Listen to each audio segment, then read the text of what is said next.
நீங்கள் பார்த்து கொண்டிருப்பது சுரக்ஷா ஆஸ்ட்ரோ வாஸ்து டிவி.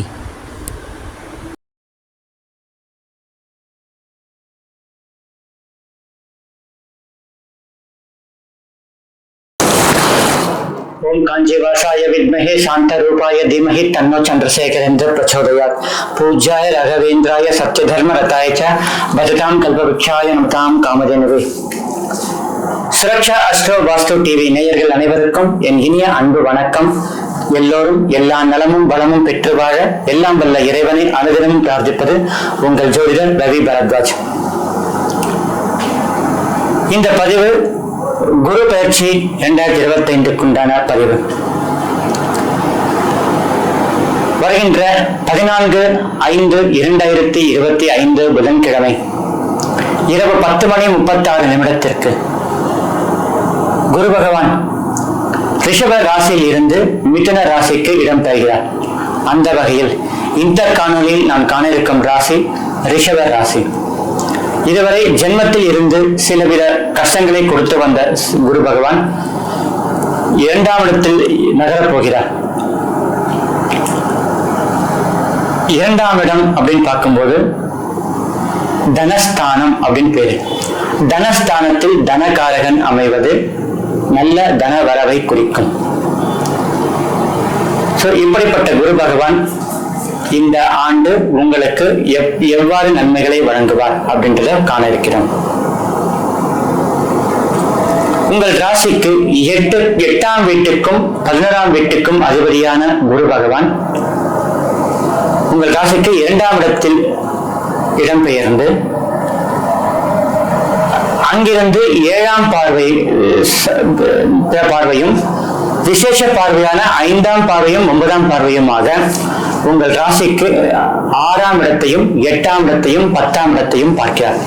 அதாவது குரு பகவான் தான் நின்ற வீட்டிலிருந்து 5, 7, 9 பார்வை பார்க்கிறார்.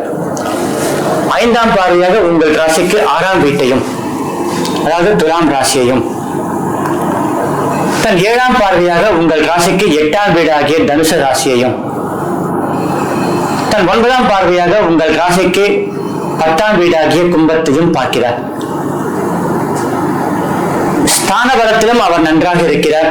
பார்வை பலத்திலும் உங்கள் 2 அசுபஸ்தானத்தை பார்க்கிறார். 6, 8 என்று சொல்லக்கூடிய அசுபஸ்தானத்தை பார்க்கிறார். இதில் ஒரு வீடு பகை வீடு, ஒரு வீடு சுய வீடு, சொந்த வீடு, இன்னொன்று நட்பு வீடு. குரு பார்க்க கோடி நன்மை. உதாரணத்துக்கு ஒரு சின்ன ஒரு விஷயம் சொல்றேன் உங்களுக்கு. ஒரு தெரு இருக்கு. அந்த தெரு ஒரு முனையில ஒரு காவல்துறையில் பணிபுரிபவர் ஒருவர் நின்று இருக்கார். தன் வண்டியில உட்கார்ந்து இருக்கார். இந்த முனையில் ஒரு திருடன் உள்ளே நுழைகிறார். காவல்துறையில் பணிபுரிபவர் இந்த திருடனை பார்க்கவில்லை. ஆனால் திருடனானவர் காவல்துறை அதிகாரியை பார்க்கிறார். இப்போது புரிந்து கொள்ளுங்க. அதாவது அவர் திருட வந்திருக்காரு, போலீஸா பார்த்துட்டாரு. ஆனா போலீஸ திருடனை பார்க்கல. இது அவருக்கு தெரியாது. யாருக்கு? அந்த திருடனுக்கு தெரியாது. திருடுவான் அந்த இடத்துல திருட மாட்டான். குரு காவல்துறையினர் அந்த இடத்துல மறைவாக இருந்தாலும், மறைவுனா தன் குரு திருடனை பார்க்காவிட்டாலும், அந்த காவல்துறையினர் ஒரு நன்மை எப்படி நடக்குதுன்னா திருடாம இருக்கிறது ஒரு நன்மை. அதே போலத்தான் ஒரு அசுபஸ்தானத்தை பார்த்தாலும் அந்த அசுபஸ்தானத்தின் பலன் மாறி சுபபலனாக நடக்கும். அசுபஸ்தானத்தில் என்ன சார் சுபபலன் இருக்கு? 6ஆம் இடம் ருணரோக சத்ருஸ்தானம். நோய், கடன், வம்பு, வழக்கு, பிரச்சனை, கோர்ட்டு, கேஸ் எல்லாமே இந்த 6ஆம் இடத்தின் மூலமாத்தான் வருகிறது. அந்த 6ஆம் இடத்தை சுப கிரகமாகிய குரு பார்ப்பதால் கடன் தொல்லை தீரும். மொத்தமே தீருமானா அது உங்கள் ஜாதகத்தின் அடிப்படையில் தான். ஆனால் தீரக்கூடிய அளவுக்கு உங்கள் பணம் வரவு இருக்கக்கூடும். இது ருணஸ்தானம். ரோகஸ்தானம் அப்படின்னு சொல்லுவாங்க, வியாதி அப்படின்னு சொல்லக்கூடியது. குரு பார்க்கறதால ஆரோக்கியம் முன்னேற்றம் அடையும். இதுவரை உடல் உபதிரவங்கள் இருந்து வந்தவர்கள், மருந்து மாத்திரை மூலம் சரிபடுத்திக் கொண்டே வந்தவர்கள் அதிலிருந்து முழுமையாக விடுபடுவார்கள். பொதுவாக இந்த ராசி பலன் எல்லாமே ஒரு பொது பலன் தான், அதை மனதில் வைத்துக் கொள்ளுங்கள். எதிரிகள் சத்ருஸ்தானம் அப்படின்வாங்க, எதிரிகளின் தொல்லைகள். எதிரிகள் அப்படின்றது இந்த காலத்துல எதிரில் நின்று சண்டை போடணும்னு அவசியம் இல்லை.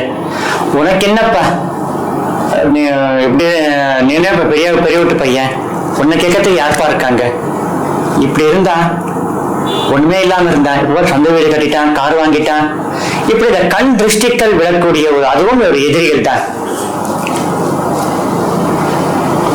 அதனுடைய தொல்லை நீங்கும். கண் திருஷ்டிகள் சேவினைகள் இருந்தால் அது நீங்கும், எதிரிகளின் தொல்லை அழியும்.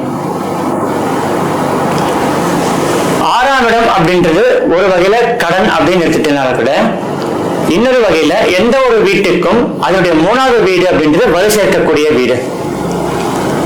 4ஆம் வீடு அப்படின்றது சொத்து. 4க்கு 3ஆம் வீடு, 4 4 5 6. சோ இன்னொரு சொத்து வாங்கக்கூடியதுன்னா அது பலமா இருக்கான்னா 6ஆம் வீட்டை பார்க்கணும். கடன் வாங்கிறது 6ஆம் இடம், அதிகப்படியான கடன் வாங்கிறது 8ஆம் இடம். சோ இந்த 2 வீட்டையுமே சுபகிரகம் பார்ப்பதால் ஒரு புதிதாக சொத்துக்கள் வாங்கக்கூடிய அமைப்பு உங்களுக்கு ஏற்படும். இருக்கிற சொத்தை விற்கணும் அப்படின்னு நினைச்சாலும், ஒரு பேச்சுக்க சொல்றேன், இருக்கிற சொத்தை விற்கணும்னு நினைச்சாலும் நீங்கள் எதிர்பார்த்த அளவுக்கு பணம், அதாவது ஒரு கிரவுண்டோ ஒரு 1 கோடி ரூபாய் போகுது அப்படின்னா, இது வரைக்கும் கேட்டுட்டு மார்க்கெட்ல இல்லைங்க ஒரு 70 லட்சம் கொடுங்க 80 லட்சம் கொடுங்கன்னு சொல்லிட்டு நீங்களும் வேணாம் தத்துட்டே இருப்பீங்க. நீங்கள் எதிர்பார்த்த விலைக்கு அது விற்பனை ஆகக்கூடிய வாய்ப்பு உண்டு, திடீர் அதிர்ஷ்டங்கள் உண்டு. வரைக்கும் 6ஆம் இடம் அப்படின்னு பார்க்கும்போது இது சொல்லிட்டு வந்தேன். இப்ப 8ஆம் இடம் அப்படின்னு சொல்லக்கூடியது, 8ஆம் இடம் அப்படின்றது பாத்தீங்கன்னா அசுபஸ்தானம் தான் அப்படின்னு சொல்லுவாங்க. தனகாரகன் அசுபஸ்தானத்தை பார்ப்பதால் எதிர்பாராத அதிர்ஷ்டம் அப்படின்னு சொல்லக்கூடிய அமைப்பு. அந்த காலத்துல லாட்டரி சீட்டு விற்பனை உண்டு. 10 ரூபாய் கொடுத்த லாட்டரி சீட்டு வாங்கினா 1 கோடி ரூபாய் பரிசு அப்படின்னா அட்லீஸ்ட் 30,000 50,000 விழட்டும், 1 லட்சம் விழட்டும் நினைப்பாங்க. அப்படி விழுறது 8ஆம் இடம், திடீர் பணவரவு அப்படின்னு சொல்லுவாங்க. எதிர்பாராத பணவரவு. உங்க ஒரு நட்புக்கு ஒரு ஃப்ரெண்டுக்கோ ரிலேஷனுக்கோ நீங்க பணம் உதவி பண்ணிருப்பீங்க, அதுவும் உங்க கேட்கக்கூடிய தன்மையில இருக்க மாட்டீங்க. ஏன்னா ஃப்ரெண்ட்ஸ் கிட்ட விட்டா ஃப்ரெண்ட்ஷிப் போயிடும், ரிலேஷன் கிட்ட விட்டா உறவு போகும். அதெல்லாம் என்ன பண்றது, பணம் கொடுத்தாச்சு, கொடுக்கறதுக்கு முன்னாடி யோசனை பண்ணிருக்கணும். அதுக்கிட்ட அவங்க கிட்டே இருந்து வருமா வராதுன்னு கூட தெரியாது. கேட்டா ஃப்ரெண்ட்ஷிப் கட் ஆயிடும், ரிலேஷன்ஷிப் கட் ஆயிடும்.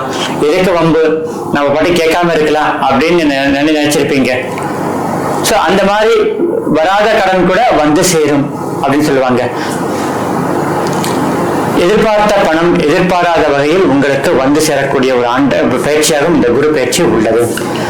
அதே போல நோய் ஸ்தானம் அப்படின்றது, ரோகஸ்தானம் அப்படின்றது 6ஆம் வீடு.